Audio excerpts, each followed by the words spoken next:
बताइए क्या दिक्कत है? डॉक्टर मेरे दांत में दर्द हो रहा है। आपकी ये दर्द हो रहा है? आपका दांत तो खराब है तो निकलेंगे। अच्छा। आपको कोई बीपी शुगर की कोई दिक्कत? हाँ, मेरी शुगर की दिक्कत है। अच्छा, कितनी रहती है आपकी शुगर? मतलब बुके पेट रहती है, 220 के करीब रहती है।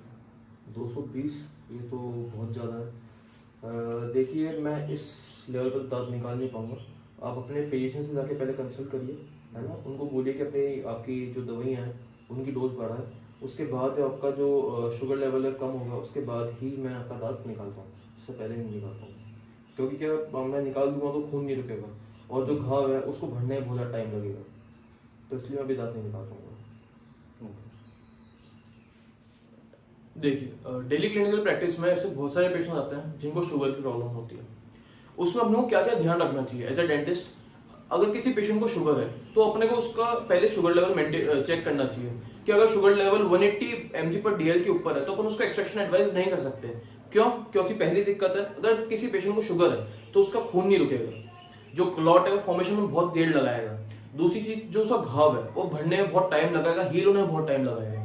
तीसरी चीज, उस पेशेंट की जो पेरियोडल टिश्यू की कंडीशन है वो भी बहुत ज्यादा पुअर होती है, जिससे क्या होता है कि जो सेकेंडरी इन्फेक्शन है उसके होने के बहुत ज्यादा चांसेस होते हैं। अब पेरियोडल जो टिश्यूज है वो डायबिटीज से कैसे रिलेटेड है?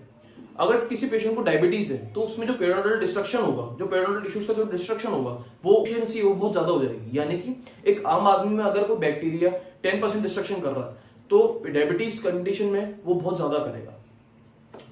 डायबिटीज पेशेंट जो होता है उनकी जो ओरल हेल्थ कंडीशंस है वो भी बहुत ज्यादा पुअर होती है इन जनरल में, तो उसमें कैंडिडियासिस यानी कि ओरल थ्रश होने की बहुत ज्यादा चांसेस होती है। ओरल थ्रश जो होता है वो अगर किसी पेशेंट है ना डेंचर पहन रहा है, बत्तीसी पहन रहा है, तो उसकी जो अगर इल फिटिंग है वो मतलब वो टाइट फिट है तो उससे भी हो सकता है। दूसरी चीज जो है ड्राई माउथ। ड्राई माउथ मतलब जीरोस्टोमिया दूसरा नाम है। हिंदी में बोले तो अगर सलाइवा जो होता है पेशेंट का वो पूरा खत्म हो जाए, यानी कि जो सलाइवा प्रोडक्शन है मुंह में वो पूरा बंद हो जाए और एकदम ड्राई माउथ हो जाए, तो इससे क्या दिक्कत हो सकती है? जब देखिए, जो अपना थूक होता है, जो सलाइवा होता है, वो क्या करता है कि सेल्फ क्लेंसिंग प्रॉपर्टीज होती है उसमें, यानी कि जो नॉर्मल फूड पार्टिकल जो लॉजमेंट हो जाता है, जो फंस जाता है अपने दांतों के बीच में, उसको वो अपने आप निकाल देता है। दूसरी चीज जो होती है उसमें बैक्टीरिया एंटीबैक्टीरियल प्रॉपर्टीज होती है, यानी कि ओरल कैविटी को वो नॉर्मल इन्फेक्शन से प्रिजर्व रखता है। अगर मुंह में सलाइवा का प्रोडक्शन कम हो जाए तो जो मुंह में कैविटीज हैं, जो केरीज होने के चांसेस है वो बहुत ज्यादा बढ़ जाएंगे। दूसरी दिक्कत होगी पायरिया। पायरिया यानी कि फाउल स्मेल। अगर अपने मुंह से बहुत गंदी बदबू आएगी जब अपन सांस लेंगे।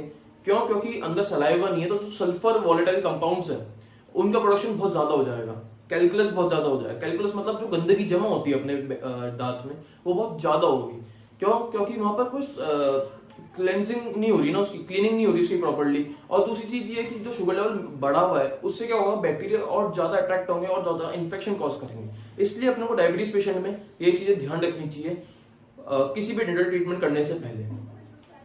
अगर आपको ऐसी ही वीडियोस और चाहिए, इंफॉर्मेशन और चाहिए, तो प्लीज सब्सक्राइब करिए, लाइक कमेंट शेयर करिए।